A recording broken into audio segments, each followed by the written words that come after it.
મંદિરમાં જમવાનું ભાઈ એક નંબર.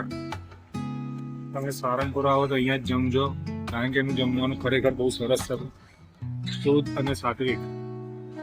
દાળ ભાત શાક રોટલી ચણા અને શીરો ઓસમ ફૂડ.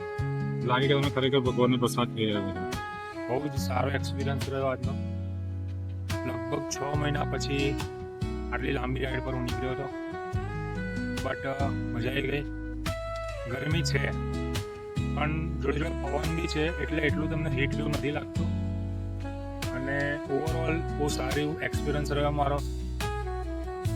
સારંગપુર મંદિરનો ભીડ છે, લાઈનો લાગી છે, લોકોને ફાવે ત્યાંથી અંદર ઘૂસે છે, દર્શન કરે છે, બટ ઓવરઓલ બહુ સારો એક્સપિરિયન્સ રહ્યો.